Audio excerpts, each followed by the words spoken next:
Welcome to this BoldDesk tutorial. In this video, I'll show you how to modify BoldDesk's live chat widget using custom CSS and JavaScript code. The advanced customization feature allows you to tailor the appearance and behavior of your live chat widget to create a better user experience. By adding your own CSS and JavaScript code, you can go beyond the default settings and make it fit your specific needs.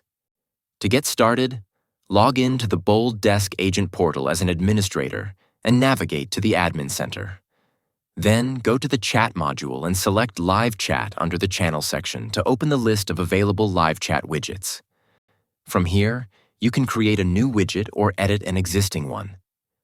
For instructions on setting up a BoldDesk Live Chat widget, refer to the video linked in the card above or the description below. Next, navigate to the Widget Customization tab and open the Advanced Customization section. The Custom CSS option lets you modify the widget's visual appearance. I'll modify the title and header description colors for this example. Select Add Custom CSS to open the editor, enter your CSS code, and select Add.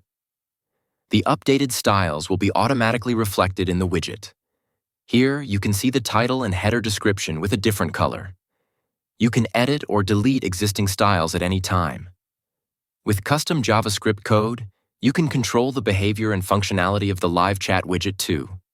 I'll add a close button inside the menu pop-up that triggers the widget's close function for this example.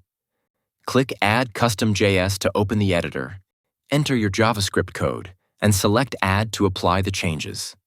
Now you can see the Close button. Upon clicking, the widget is closed. Any custom code you add to the widget is your responsibility.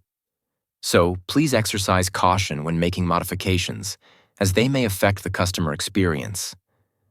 Always use proper syntax to avoid unexpected behavior. And that's how easy it is to enhance the BoldDesk Live Chat widget. If you found this video helpful, please hit the like button and subscribe to our channel for more tutorials. Thanks for watching.